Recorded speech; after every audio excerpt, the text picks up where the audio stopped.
Casey, can you show me some of those interesting fitness poses that bodybuilders do? Because I'm always fascinated by those. Oh things. yeah, I can definitely show those. What is the point of those? All right. You put 1 foot forward, 1 foot forward, 1 foot back, 1 foot back, and then you will turn your body to look this way. One hand on the hip. That's very theatrical. And the other hand kind of down at the side. Again, flexing that shoulder, maybe a bicep curl, but you're kind of posing in this position here. What am I doing with my face? Am I smiling? Yes, you are smiling. You are looking pretty. I didn't realize bodybuilders smiled. Is that Yes, we actually do. a thing? Yeah. You gotta be happy as a bodybuilder. Hello, and welcome to Sounds of Health, a podcast to shine a light on the path to improved health. Today, Dave MacNiven will be joined by geriatric exercise physiologist and head coach Casey McKeon, who will share his story and some insight on fitness, nutrition, bodybuilding, and geriatric exercise. All right, we are recording. We've been recording. We have been recording. Okay, great. All right, so we'll get started. Welcome to Sounds of Health. So happy to welcome our very first guest, Casey. And your last name pronounced McKeon? McKeon, yes. McKeon, okay, great. Casey, so thank you for being here. Of course, thank you so much for having me. Absolutely. We're happy to have you. We're really excited to launch our new podcast and, appreciate you being the first guest. We are figuring things out as we go.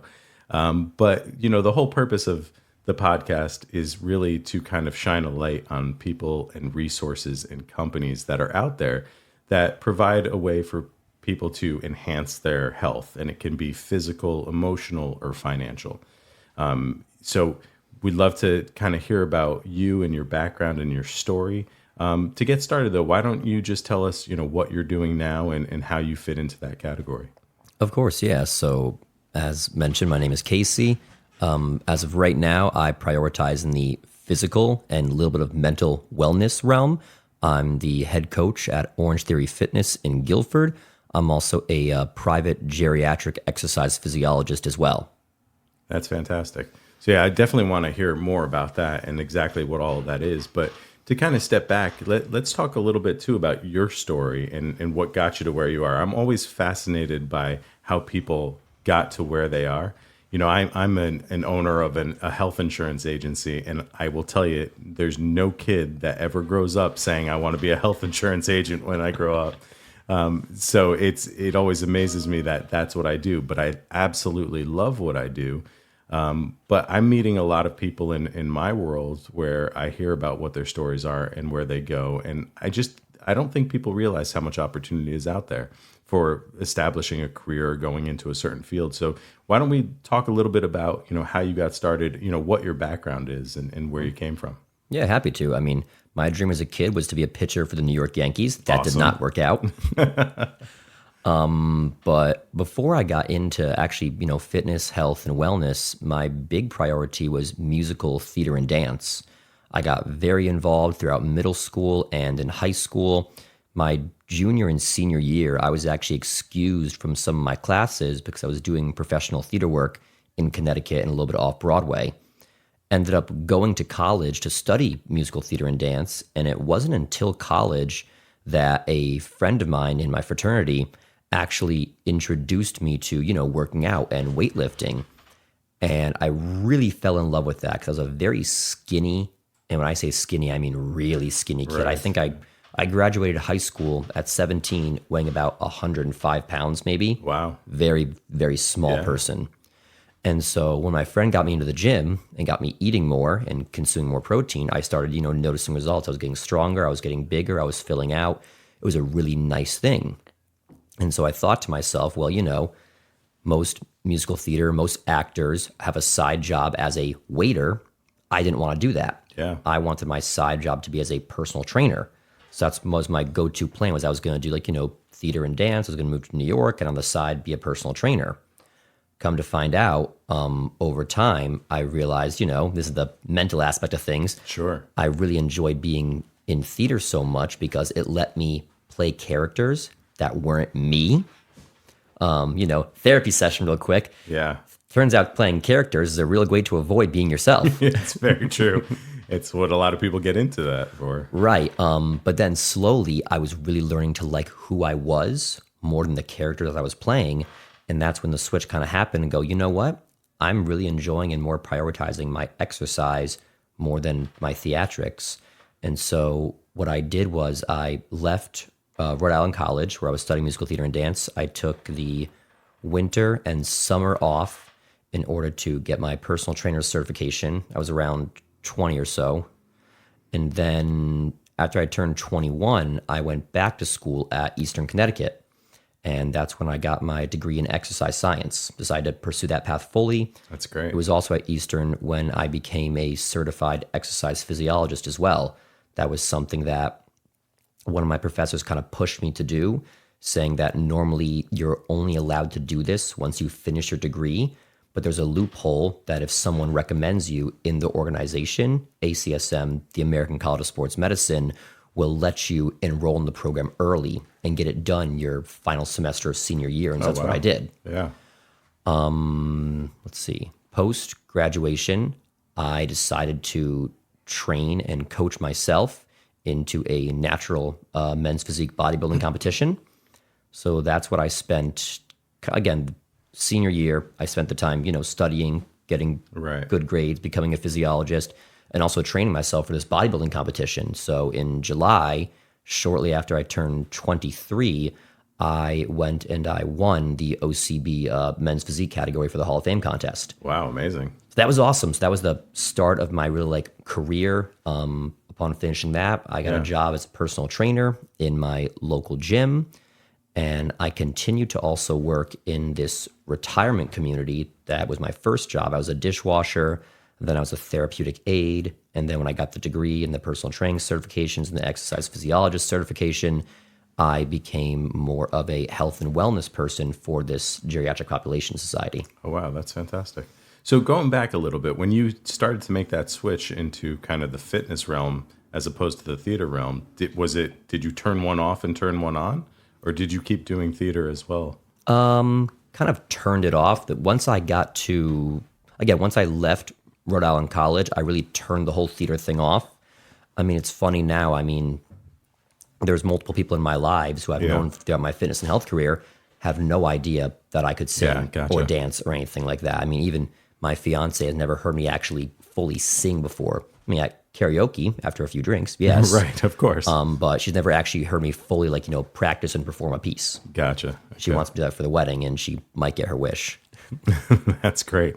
Yeah, I have a background in theater as well. Oh, nice. And I did a lot of acting and writing and directing through college. I didn't get into it until college. So that was kind of something that sparked my getting through college and then trying to establish a career in that realm. So it always fascinates me, one, how people go into that, and then also how they come out of it. As a kid, what I did was play sports. So, sports kind of, it kind of informed, what I did going forward, the things that it instills in you, like teamwork and hard work and all of those things.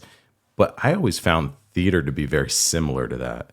And I don't think a lot of people realize, I mean, you talked about how you got into fitness when you were an actor, but if you were doing dance and musical theater, that's incredibly physically challenging, and I was in shows off Broadway in New York that were physically challenging. They were kind of running a marathon or so you had to treat your body right, and as much as you could. So I always find that people that are coming out of the theater world too, that they also have certain things instilled in them. One thing is that the show must go on, right? So you find a way to make things work. And so in my business now, I'm always looking for people with a theater background because those are the people who get things done. No, I'm 100% agree with you. Every so often, if I'm, working at OrangeTheory and a application comes across my desk and I see any theater, it's oh, that's great. You know how to talk. You can present yourself. Sure. You know how to, work towards a goal. Yeah. Because number one, going through theater, rehearsals, productions, it's a long time. Number two, I think one of I exercise almost every single day. The most sweatiest I ever got, I think, was during a dance rehearsal once. Right. It was just pouring off of me. I'd never forget walking back to my dorm room and not even making it onto the bed, just like sitting on the floor, just exhausted from dancing. Right. I was always sweaty when I was dancing too, but that was because I couldn't dance. So it was the fear of people actually seeing me. I could sing, but I couldn't dance. So that's great. So, as you got into the fitness, tell me a little bit about that bodybuilding journey, because that's not necessarily something everybody kind of dives into. No. So it was interesting. What happened was, as I was taking the semester off and getting my personal trainer certification, I was working out at the gym, and this guy, name is Jason, he was already beginning his early beginning competing stages, and he was like, hey, you have a similar body type to me. I mean, I know you're working out and doing this. You should think about, prioritizing certain muscle groups and think about competing. It's a really fun thing. Oh, wow. If you're really into this. And I said, yeah, sure, why not? So I started to essentially train and prioritize men's physique, which is, good broad chest, shoulders, good development, more upper body focus. It's the bodybuilding category we wear bathing suit shorts, not the really tight upward thongs and stuff. Gotcha.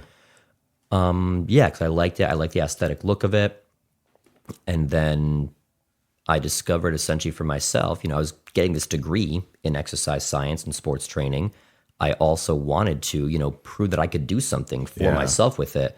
So normally in bodybuilding, you hire a trainer, you hire a nutritionist, you hire a posing coach. I didn't have any of that. I built my own program. I created my own nutrition. I watched some videos on YouTube to learn how to pose. And this is when you were in school, right? Yes, this is when I was in school. Gotcha. And then, so I graduated in May. The show was in July.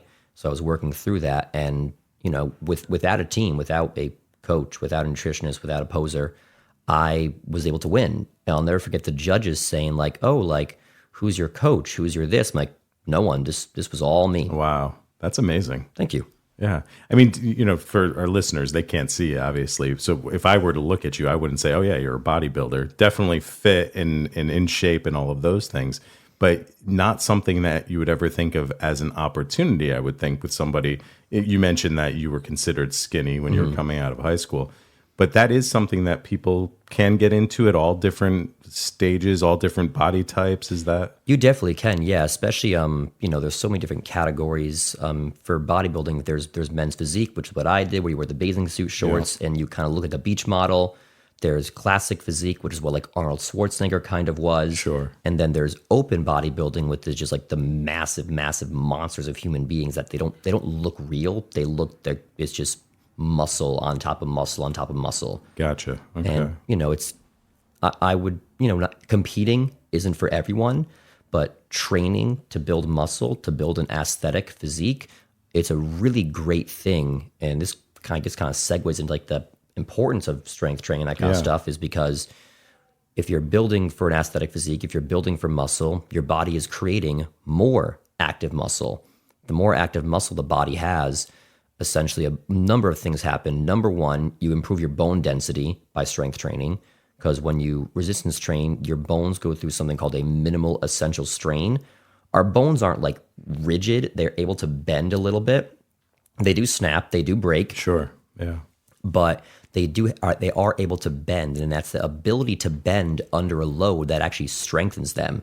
If you don't, go through resistance, your bones won't adapt. They'll become just kind of brittle and they're used to what they're doing. So strength training will help with that minimal essential strain, keeping our bones healthy. It's one of the main reasons when I work with my older adult clients that I tell them we need to do this exercise and this exercise, because it's going to help your, as we get older, osteopenia and osteoporosis take place. It's going to help prevent you from, breaking your bones and get more brittle. Yeah, sure. On top of that, the more active muscle a human being has, the greater their resting metabolic rate essentially is. At OrangeTheory, one of the things that we do, we're actually into it right now. We're running something called the Transformation Challenge. It's 8 weeks. We try to get you inside the studio for at least 3 workouts a week, plus nutritional help and things outside the studio. And in the very beginning of it, everyone goes through what's called an in-body scan. In-body is a body composition scanner. I'm sadly blanking on the actual specific type. Yeah. It's like a electronic displacement kind of thing. Okay. But it gives you an idea of what your body fat levels are, your muscle mass capacity density, and your weight and things of that nature. Bring it back to muscle mass. The higher levels of muscle mass you have, the higher your resting metabolic rate is. And that's how many calories that your body just naturally burns, naturally goes through in a day. Right. That's why we see with bodybuilders, they can be so big, but so lean at the exact same time. The more muscle someone has, the easier it is to lose body fat. Sure. So me, I started the challenge. I was weighing about like 160 pounds, a little bit over for the challenge. My resting metabolic rate was like well over like 2,300 calories. For a 160-pound person, because of the amount of muscle I have, I will naturally burn about 2,300 calories a day. Wow, that's incredible. Without exercising. Yeah. Which is why I need to, exercise, maintain that muscle mass, eat enough food and protein to continue that existence. So that informs the diet that you have for yourself. Yes. Okay. And how much focus do you put on that with all that you do? The diet is a huge focus, and I learned that really when I turned 21 and I was officially a certified personal trainer was when everything started to click a bit more. That's when, because you can always exercise. You can't out train a bad diet though. Yeah. So I've heard that a lot. It's 100% true. They say abs are made in the kitchen. They definitely are. Right. Yeah. So the diet's extremely important. For me personally, I always prioritized a higher protein diet due to the fact that, again, I was a small kid. Protein's essential with weight training to gain muscle and to also put on weight. Over time, and this is for me personally, I'm definitely not saying, this diet's for everyone because every single person's different. Of course. Your diet can depend on, your blood type, your genetic makeup, a lot of those things. So I've found for me personally is that a higher protein and a more lower carb and just normal level of fat diet is great for me. Because if we look at carbs, fats, and proteins as energy constituents, your body uses carbs as an energy source, typically in the form of stored carbs like muscle glycogen or things of that nature, only at higher heart rate levels when you're doing prolonged running or jogging or like high intensity interval training, things of that nature. That's not really how I exercise all the time. So therefore, I don't need as much carbohydrates because I'm not spiking my heart rate to the level where my body metabolizes carbs as a fuel source. Yeah. I try to keep my heart rate in a bit of a lower level when I'm strength training because at the lower levels is when your body uses fat metabolization as a fuel source, essentially. So that's when it comes to fuel sources, but we could get into whole, calories in, calories out. Yeah. Do you eat a lot of fat? Do you eat not a lot of fat? High calorie, low calorie. There's a million different ways to achieve your goals. Right. And one of the best ways is just trial and error, essentially. Try things out. 2 months minimum is always what you got to try things out for. That's always the thing too. Like I've been doing this for 2 months and I'm not seeing results. I'm like at 2 months is when your body has finally adapted to what you're trying. Yeah. From 2 months onwards when you'll start to see results. So you just got to keep pushing a little bit longer typically. Gotcha. And is that for anything that somebody's doing? Starting off slow and having a couch to 5K routine or doing more cardio. Those are the types of things you do see after the 2 month mark where the body has now started to adapt and get stronger. Mm-hmm. Well, cardiovascular training is a bit differently. Getting stronger is different too. I'm more talking about the physical changes, things you can actually see. Yep. Actual physical changes don't really take place until about 2 months or so. With that being said, improving your lung capacity and your strength are things that can be seen not to the naked eye, essentially. Yeah. So that can be done in a shorter amount of time. You can definitely become stronger without seeing, physical change. You can become faster, improve your lung capacity and VO2 max without seeing physical differences in the body, because those are, again, things going on inside that you can't necessarily, you can track it, but you don't wake up every day and look at yourself and go, I look stronger. Yeah, gotcha. Right. Okay. So tell me a little bit more about what you do with OrangeTheory. And, I don't know a ton about them, about the company. I've had some friends who have gone through the program or have been there, but I'd love to hear more about what you do. And then we will bring somebody in to kind of give you a testimonial. Our producer, Jason, who I know you work with, he's over there looking to get on the mic as well. So would love to hear from him and about his experience too. Yeah, Jason's one of our members. I think Jason was in last year's Transformation Challenge Act. They're running this year, and he got, That's right. was it second you got? Second place. It was a fantastic I'm going transformation. to get first this year. Hey, go for it, please. But It's a cash prize, by the way. it is a cash prize. It's a big incentive to do well. That's fantastic. But so Orange Theory. So I got actually into Orange Theory on a complete whim. I, like you, had no idea what it was. Sure. A theater friend of mine, who was one of my choreographers when I was younger, was working at the front desk at the time. They said, hey, this place I work for is looking for fitness coaches. I know you're a personal trainer. Could I give them your number? And I said, sure, why not? Nothing's going to come of it. Ended up, going in, trying out a class, because that's actually part of the interview process. Is you don't just get an interview, you try the workout. That's important, I'm and sure. then you do an interview. Gotcha. You feel the vibe, the energy of what Orange Theory is, and then the interview happens.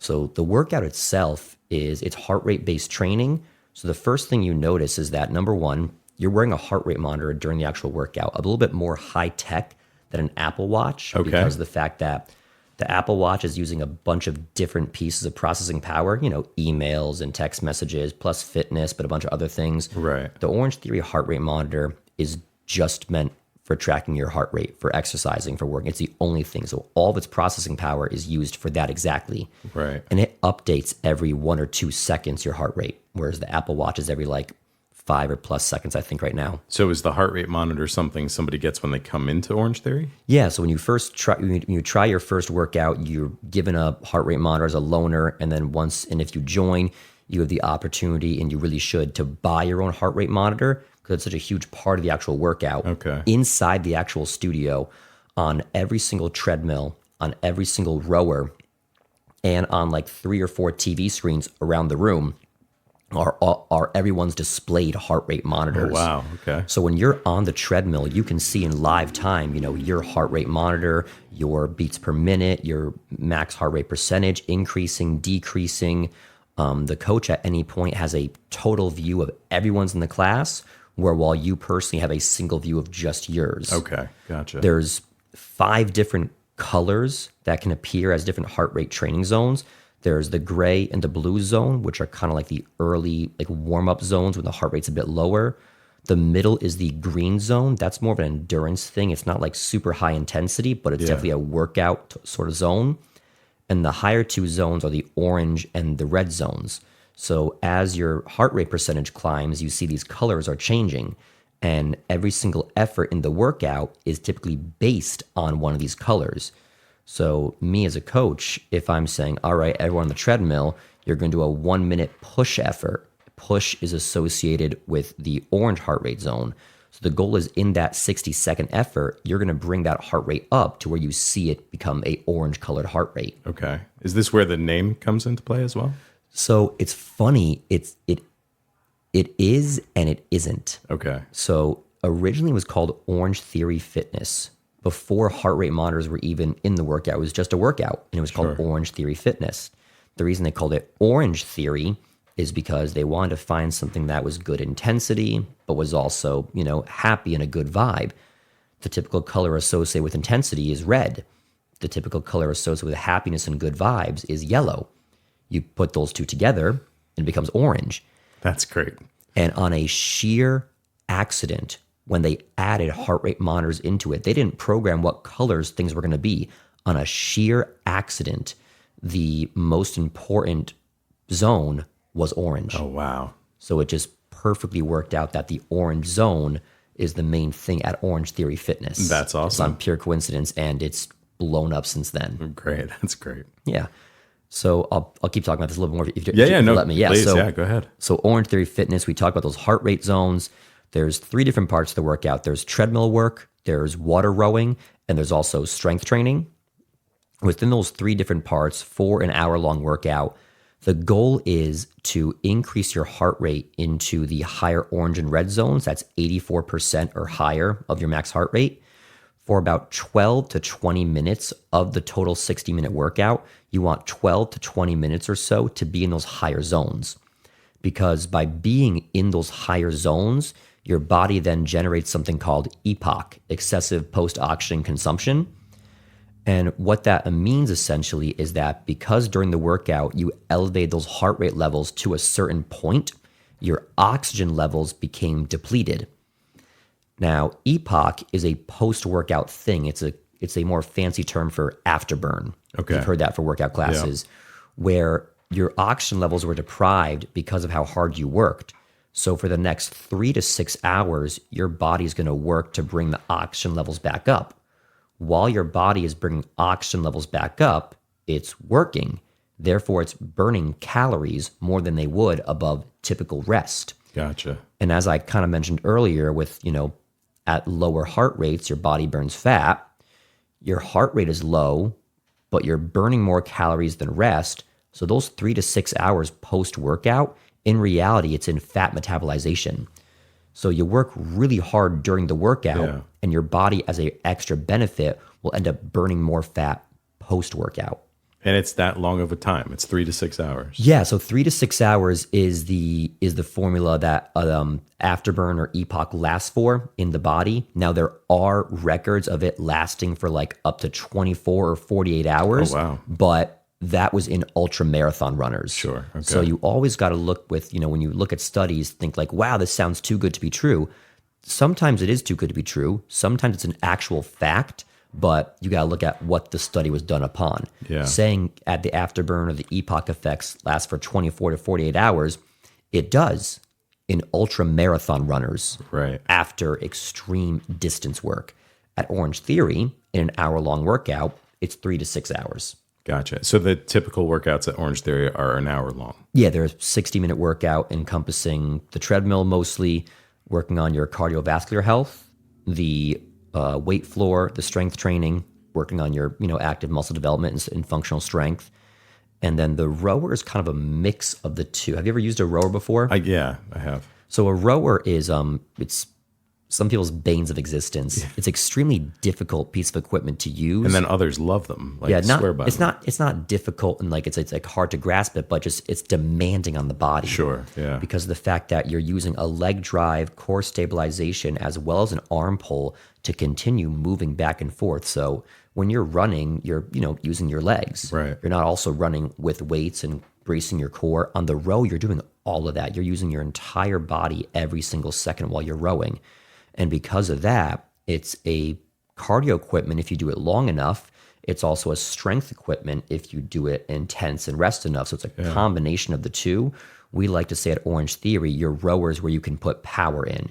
You can do very explosive work and rest, very explosive and rest. So between the treadmill, the strength floor, and the rower, you're getting cardiovascular health, strength training, and power training for that hour. That's fantastic. It really is a great workout. It's one of the reasons that, number one, I stuck with the company. Yeah. Again, because we went off on a tangent, I just realized.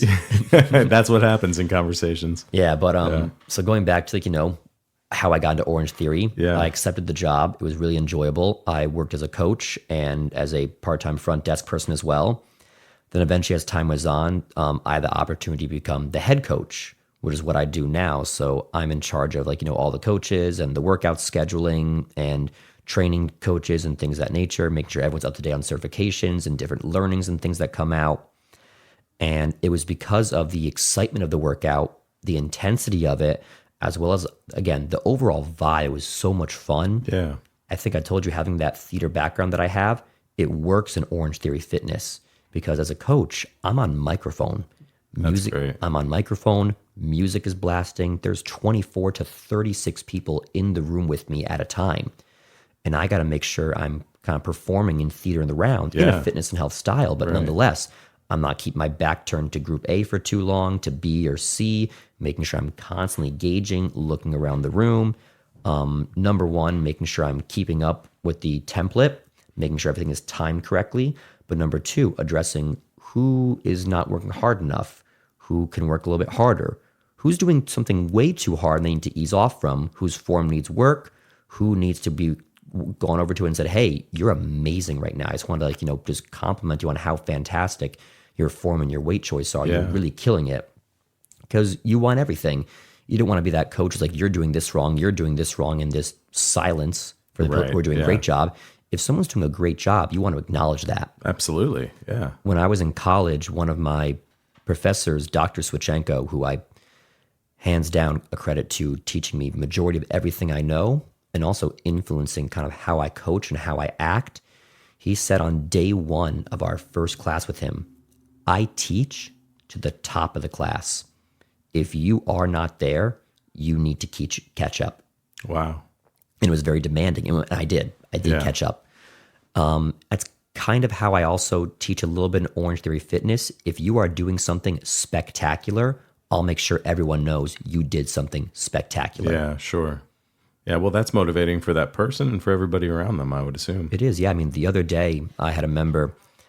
We had a 1 mile benchmark workout a few weeks ago. Remember, Jason? About 2 weeks ago. Yeah, about 2 weeks ago. I think it was like a 5:45 at night or 7 at night workout. This young guy who had been with OrangeTheory for just a few weeks or a month or two ran a 4:57 mile on a treadmill. Just absolutely blew everyone out of the water. I was doing my best because I knew he had it in him. I was really, I was helping everyone, but focusing on... Who was that, Dan? Dante. Dante. Yeah, Dante. Congratulations, Dante. 457. Yeah, amazing. Wow. It's like your feet aren't hitting the ground. Essentially, yeah, he was running at, so to run a 4:57 mile, you're keeping a pace of 12.1 miles an hour the entire time. That's almost incredible. the maximum the treadmills go. Yeah. It's a lot better than my 14-minute mile. I mean, I run, but I'm very slow. Yeah, so because I had someone of that caliber in the workout, while I was coaching everyone, I was also making sure I was giving him extremely detailed advice on, hey, make sure you're doing this with your stride, this with your arms. Yeah. One of the most common mistakes in the 1 mile run, I used to do track in high school, and I found this out the hard way, is saving too much energy for the end of the mile. A mile in reality is a lot shorter than you think it actually is. If a standard track and field, it's only 4 laps. Right. Yeah. That is a lot shorter than you think it is. In the Olympics, people are sprinting through that. You look at the body of a Olympic 1 mile runner versus an Olympic 2 mile runner, there's a difference. Yeah. 1 milers are a bit bigger because they're almost like, they're not a distance runner. They're almost a longer sprinter. So they know is that it's go. The second that goes off, it is go for a 1 mile race. And that's why, I forget what the record is, right? It's got like what, 3 something? Is it 2 something? I have no idea. But I do know the safety involved when you're running at that fast on the treadmills is very, very important. Oh yeah, so treadmill running is a bit at high speed. It's a bit more dangerous. I can't imagine what that's like. Oh, if your foot goes off 1 inch when the tread's going at 12.1 miles an hour, you fly back. That's scary. There's a funny story actually about college and treadmill running and testing people. When you're testing someone's VO2 max on a treadmill, basically what you're doing is for a certain amount of time, every so often, you're increasing the intensity and making them keep going and going and going while they're hooked up to electrodes and heart rate monitors to see what point they hit top intensity. And then when their body starts to say, hey, I got to stop, and the heart rate begins to lower while they're at that top intensity. So let's say after 5 minutes, you're running at 12 miles an hour, all of a sudden your heart rate starts to lower. That's because your body's saying, I just hit my max. I've got to recover a little bit. And that's when, things in fatigue and fighting happens. Yeah. If you take an extremely motivated person, like a high level athlete, and you put them to a VO2 treadmill max test, they will go until they pass out. Wow, that's incredible. And we figured that out the hard way. It's the only way to figure those things out, I guess. We had a D1 cheerleader doing a VO2 max test, and she was pushing herself so absolutely hard that while running on the treadmill, I forget the actual speed, but it was fast, she passed out and flew off the back of the treadmill. Just so completely scary. flew out. It was terrifying. Yeah. We fixed that. I would hope so. What we decided to do was, and we fixed it in the most hilarious way possible, we attached a harness to the ceiling that everyone had to wear while they were running. So the next time someone passed out and they flew off the back, the harness caught them, and they were kind of just hanging there dead in the air after passing out from running too hard. Yeah, that's crazy. And the treadmill was still going and their feet were dragging. It was a very funny sight. But nonetheless, we fixed the problem of flying off the treadmill and getting injured. Now you're just going to pass out and hang there dead. And can you define VO2 max for me? I think I can, yeah. So VO2 max is essentially your body's kind of lung capacity, how hard and how intensely you can work until your body decides, I need to break. Okay. So we can all, work as hard as we possibly want to for as long as we want to, but every single person is a bit different. Some can work harder for longer, and that's because their VO2 max is increased. The VO2 max is essentially the cutoff point when your body says, I've had enough. You can keep pushing me, but I will fight the push. It's basically your body saying, I've hit my limit. Yeah. I need to recover before death happens. Okay.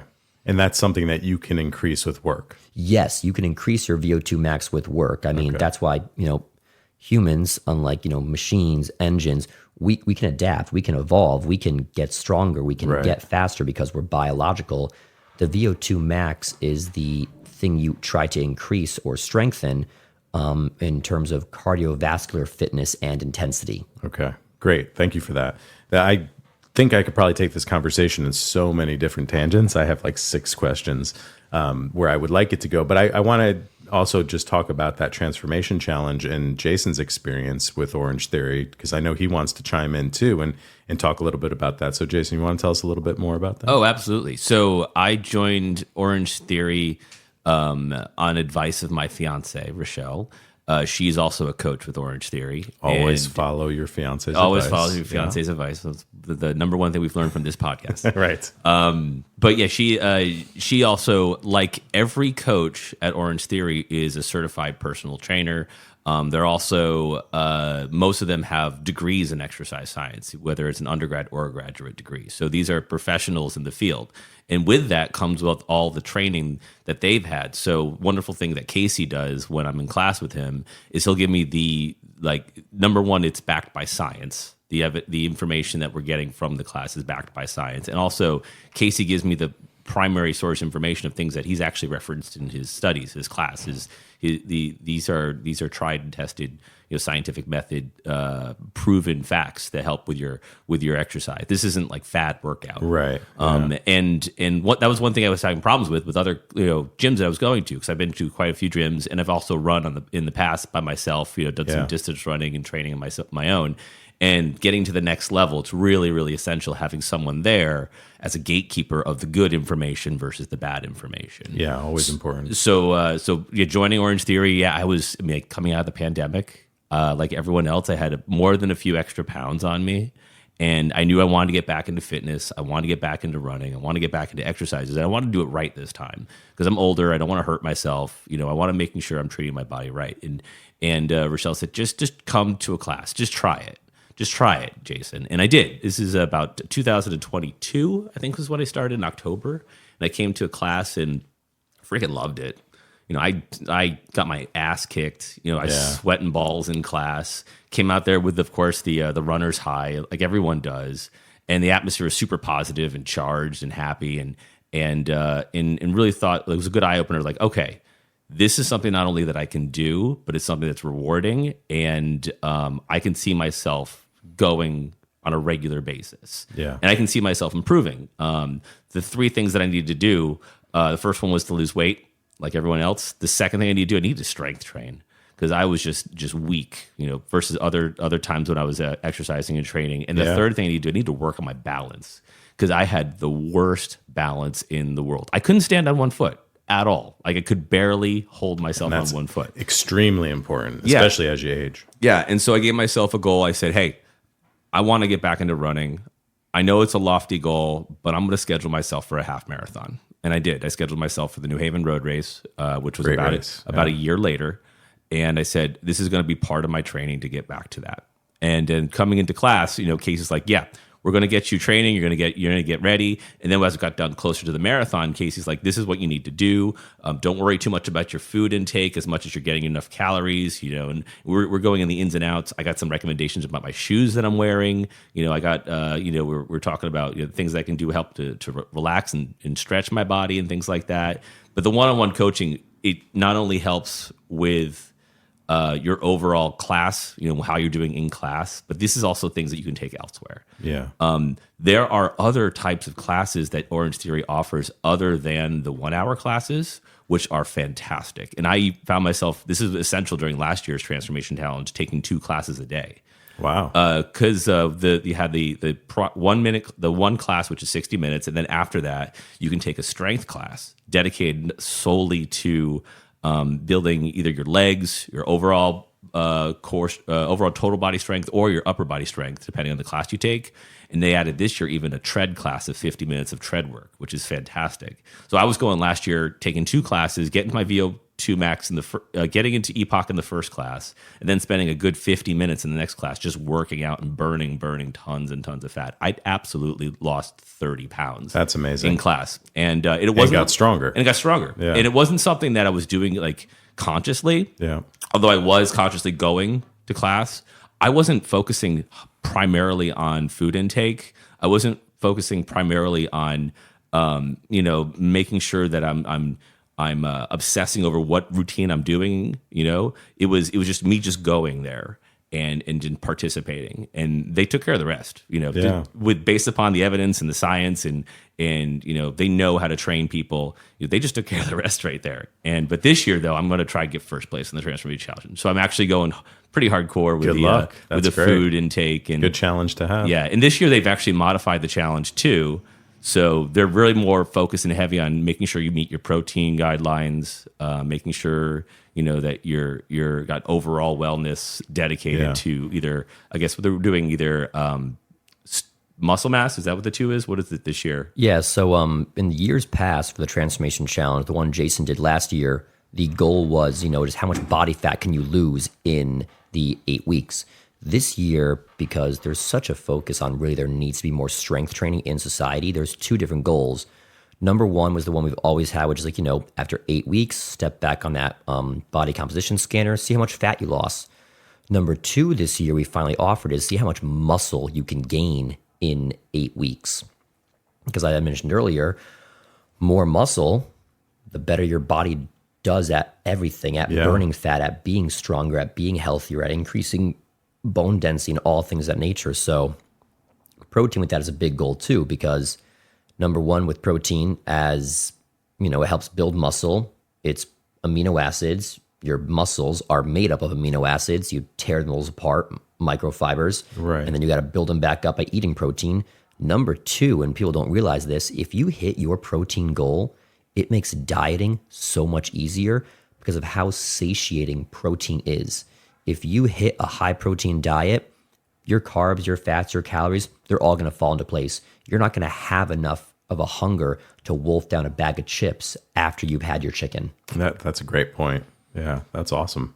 Yeah, so that's where I'm at right now. I'm trying to find protein every day, Sure. looking for different things to eat, and because it gets kind of boring at times when you just got chicken in the fridge. Of course, I've had chicken and yogurt, because there's a nice good protein sources. But it's the hunt for protein now. I feel like I'm some type of wild animal, like carnivore in the wilderness, but it's not. It's me going through the grocery stores, like, okay, how much protein is in here? How much can I have of this, that? And, right. Yeah. Wait until you start having kids. It gets harder, believe me. My wife and I, our least favorite question is what's for dinner every day. It becomes very challenging. To speak on Jason's protein hunt, it becomes an addiction. You'll walk the grocery store, look at nutrition labels and go, ooh, this has protein. Ooh, this has protein. I'll tell you what I'm having for dinner tonight and how much protein is in it. So I make a protein pizza. I eat it 2 or 3 times a week. The base is a Joseph's Lavish flatbread. If you've seen the grocery store, they're about 120 calories for the whole bread. And there's like 15 grams of protein or so in the base of the pizza itself. I use about food scale, very important for bodybuilding and for tracking your food. I use 1 serving, about 130 or so grams of marinara sauce as a base. 1 entire bag of fat-free shredded mozzarella cheese. Wow. Because fat-free cheese, they get, there's chemicals in it, it's going to give you cancer. That's a later problem. What it does, it's a huge amount of protein. So 1 serving of fat-free cheese, 45 calories and 9 grams of protein. There's about 7 servings in a bag, so I'm not good at math. A lot of protein, not a lot of calories, and then you put turkey pepperoni on top of that. I'm going to go home tonight and eat a pizza, an entire pizza that is less than 500 calories and has about over 90 grams of protein in Wow, it. Dang. that's amazing. You heard it first on Sounds of Health. Yeah, your right. protein, health tips, and Exactly. nutrition. I've been trying to find options like that too. I started following someone on Instagram called Tasty Shreds, and he shares his whole health journey. He has all these recipes that are similar to that. Yeah, it's all about like find good High food. protein, Like, yeah. I joke all the time, like, yeah, I bodybuilded, and I was doing bodybuilding. Was it chicken and rice? Nah, I was eating pizza. I think this week I've been eating pizza, taco bowls. That's and, amazing. Yeah. Pizza is what I usually live on when I'm not dieting. So It's like It's instilled important. into our daily culture and food diet here, living in, Oh, in absolutely. like the New Haven Best area. We pizza just in can't the world. avoid it. Can't avoid pizza. no, you definitely This can't. Connecticut embrace is it. the pizza capital of the country. It is for And that's sure. one of the very few reasons I'm proud to be in Connecticut. That's right. But the only thing we can really brag about Connecticut, though. There's a few Yeah, things. that's the only Jason. thing. There's a few things. Come on, we have UConn, we have Quinnipiac. That's true. We do have some pretty good We have some great sports, things. sports and universities. Yeah. So I want to get back to, because I know there's certain things that you specialize in. You know, you had mentioned geriatric exercise, and I'd love to learn more about that. As my business is built on helping people with Medicare, I help a lot of people in that older population. And when I think about what you've just described with Orange Theory, it doesn't really marry with that kind of thing, although I bet it does. So I'd love to hear more about how you do that and what you do. So you're kind of right and kind of not. It does and it doesn't marry. So here's how Orange Theory does marry with geriatrics. There are certain older individuals. And when I say older individuals, I am going to probably say 50, 55 plus. That's what's considered an older individual typically now. There are some people who are in extremely good shape, and they can handle an Orange Theory fitness level workout because, as Jason can attest to, it's not easy. Yeah. There is it an doesn't intensity sound to easy. it. Yeah. While it is a self-paced workout technically, and like it is open and available to all, there is a lot going on. It's for everyone, but it's not for everyone, if that makes sense. It makes sense to me because not everybody is going to feel like it is for them. Right. But it is there for everybody. Yes, it is there for everybody. Now, when I talk about geriatric training, I go, much higher level. So I see a number of private geriatric clients. The youngest one is 81. Wow. That's my youngest client. My oldest is 97. That's amazing. Now, when I talk about geriatrics, I talk like, these are older individuals. And that's when exercise physiology, that certification I got senior year, really comes into play, because that's more of informational exercising with an older adult, saying we're going to do exercises A, B, and C to strengthen these muscles. And by strengthening these muscles, it'll help prevent this effect, this disease, this aging negative process, and this and this and that. So it's very important that we're selecting exercises with older adults that are going to, number one, keep them alive longer, allow them to do things, live life in general, and just live better lives. I'm trying to think of exactly something I can talk upon right now. So exactly something I can talk upon right now is that 97-year-old I'm working with. Yeah. Is it through Orange Theory, or you do this on No, the this side? is a private thing. Okay, gotcha. This is a private thing. So before Orange Theory, I worked at a little company called Essex Meadows down in Essex. I did a bunch of things for them. When I decided to leave Essex Meadows, I had a number of the residents there say, like, can you still come and work with me? And so I decided, yeah, you know what? I if the company will allow me, I will still come back weekly and do this privately. And I've done that for a number of years now. But with strength training, where for geriatrics, one thing that's vitally important is we understand how the aging process affects the muscle, affects the human body. Number one, it goes through a thing called sarcopenia. Sarcopenia is the loss of muscle as a result of the aging process. It's inevitable. It's going to happen no matter how much you try to fight it. In the words of my professor, getting old sucks. And beginning early, right? I mean, in your 40s, correct? Or Yes, yes, you're very right. Sarcopenia Okay. does take place as early as 40, sometimes as early as like 35 to 38. It can take place. gotcha. One of the ways not to prevent sarcopenia, but to slow the process of it is through early strength training or late strength training, utilizing that active muscle. So that's why strength training for older adults is extremely important. But if we look specifically at the parts of the body that age quicker than others, we have our lower body. The knees and the hips are the first joints, the first muscular areas that essentially degenerate a bit faster than the others on the human body because we walk on them. We're using them every single day. We sit up, we sit down, our hip flexors, our knees, those muscles, they're always working. And so they burn out a bit faster because they're used a bit more. Typically with older adults, we see the older you get, the more extended periods of sitting, the weaker the hip flexors become and the harder it is to stand up. And so with one of my clients right now, we're working a lot on, assisted stands, but also modified stands. So I'll take something as simple as a chair and I will stack up, cushions and pillows on top of it where you can barely sit, but the knees bend just enough for the knees to bend, the hip flexors to move, and you sit up, stand down in that very high chair. Eventually, we lower the amount of cushions and they keep going. We lower the amount of cushions and they keep going. Eventually, they've regained the ability to sit and stand from a normal chair without any cushions or things on it. Within, I'd say I'm going to call it 2-3 weeks, I had an individual I'm working with went to a opera a month ago, was not able to get out of the chair, needed assistance and needed help.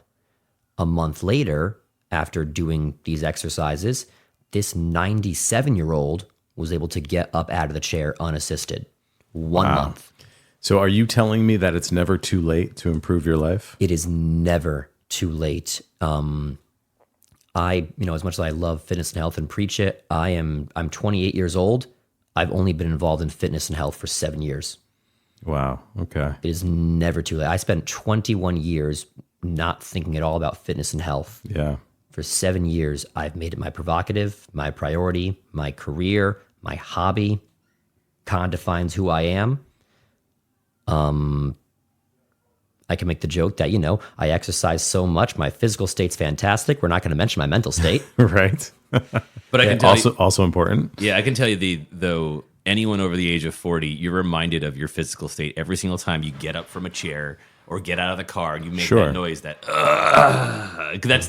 that's the number one thing that you hear on a daily basis from anyone over that age. And I will tell you, like I mentioned, I work with a lot of older adults, and I hear this probably at least once a week, probably more. Don't get old, kid. Getting old sucks. Just like what you were saying, right? But my response to that is I don't like the alternative. The alternative is not okay with me. So really, all we can do is get old. So how do we make that better? And that's actually one of the reasons why we started the podcast, because I want to start to show resources that people have. It's never too late to improve. It's never too late to change your life and to improve, and you can do it slowly. So that's great. I mean, I love that you're working with older adults. It's so important. I personally, working with Medicare people, have started to believe that life doesn't start until you're 65. I think that's really when, we're all working so hard. We're trying to work towards retirement. We want as many of those retirement years as possible so that we can really enjoy the fruits of our labor. We can enjoy whatever we've put into place. So this is all really extremely important, in my opinion. Oh, it definitely is. I mean, as you said, life doesn't start till 65. That can be definitely true. One of the things that's interesting, because I've talked with older individuals, and I'll look at them and I'll say, now here's the issue with me explaining all this to you. I am 28 years old. You are 97. I haven't gone through what you have gone through. I can give you all this information and all these studies and things I believe, but there is a point when experience is going to help out. In terms of muscle building and younger people, I can coach and help them out until the cows come home. In terms of older adults, I can as well, but I haven't had that actual experience yet. Yeah. And I will 100% say that I will admit it. I am not an older adult yet. I'm still a young adult. There are certain experiences that I have not had. and it's because I haven't had those experiences yet, is why I so highly prioritize all the education, all the training, all the information that I can give as a young person in order to, not convince, but get you to understand that, hey, even though I'm young, I don't have as much life experience as you. I want to make sure I can give you all the information possible before I have to learn that life experience. But yeah, so with the living long, living a great life, your body has the capability to be Superman. Yeah. It does. I think it was a Greek philosopher, I completely forget of it, but no human being should go their life without having reached or felt their physical potential. Because once, you become your fittest, your strongest self, you can do so much. There's no longer, I can't do that because of my knee. I can't do that because of my hip. I can't do this because of that. All of a sudden, if you get rid of physical limitations by becoming physically fit, you realize you can just go and do anything. Yeah. Yeah, it's empowering for sure. I certainly have a lot of work to do on myself. That's one of the goals, because that would be an amazing feeling for sure. I love the perspective that you have. I think anybody in any business really has to have that perspective of they don't know everything. You never stop learning, because that's really how we all improve, and you have to be open to that. So I really commend you for having that. It's amazing the work that you're doing. The passion for it comes through, I think, as you're talking, and really appreciate you giving a lot of that information. We're going to be wrapping up in just a little while. This time goes by so quick, I feel. What I would love to know, though, is do you have anything that you want to promote, but do you also have goals for yourself or for the company that you'd like to share and talk about? Where do you see yourself going in the next few years, and what would you like to do? Yeah, of course. So, in terms of promotion, OrangeTheory Fitness right now, we're running the Transformation Challenge. Registration for that ends within the next few days, though. Okay, we're going to try and get this up pretty quickly. So hopefully, yeah. But nonetheless, even if you are or aren't in the challenge, it's still such a great experience. The first workout is always free, so give us a call. Find your local Orange. I'm in Guilford, but if you're not in Guilford, right, find OrangeTheory, your localist one. Give them a call. They'll help set you up with your first free workout and go and experience it. Try it out. If you love it, awesome. If you don't love it, congrats. You tried something new and you began a physical health journey. Yeah, that's a great point. Now, how about you personally? Yes, so me personally, I kind of work privately. Again, as an exercise physiologist, I mostly work with geriatric individuals, but I also do strength training and like programming and nutritional advice and consultations, we'll essentially call it, and program building in my spare time as well. In terms of the geriatric in-person stuff, I'm fully booked up. There's only one day a week I actually do that, so I don't have time for more in-person clients. But in terms of off-person clients, if you want to take the time to, email, call, and chat and talk, and tell me your goals and stuff, I can definitely kind of steer you in the direction of, hey, here's an exercise program. Let's talk a little bit about nutrition. What kind of calories do you want? What kind of carbs, fats, and protein do you want? Here's basically a blueprint of how you can better yourself. With that being said, I will always recommend going and finding someone in person. It's great to work in person. You can have a plan, but someone in person, make sure you are following that plan. Yeah, absolutely. That makes a whole lot of sense. Yeah. That's great. If individuals do, want to reach me, they can reach me at the following number, which is 860-395-9871, or they can contact my business email, which is cpmckeonfitness@gmail.com, cpmckeon fitness@gmail.com.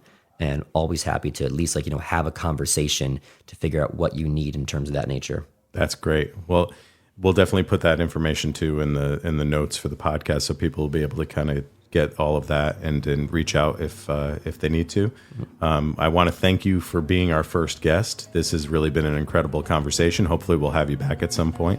Yeah, this was awesome. I really appreciate it. This is my first time ever doing a podcast. It was so cool. Well, you're I was natural. Extremely honored to be on it. That theater training, I think, really helps out. Oh, it really does. It does. Maybe we'll let you play around with the microphone afterwards, just so you can, because that was a lot of fun.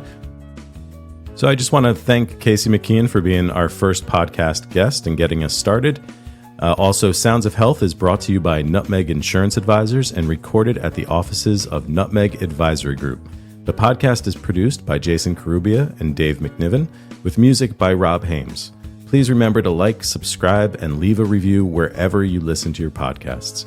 Our goal is to shine a light on the path to improved health by highlighting the people, organizations, and resources that help our listeners to improve physical, emotional, and financial well-being.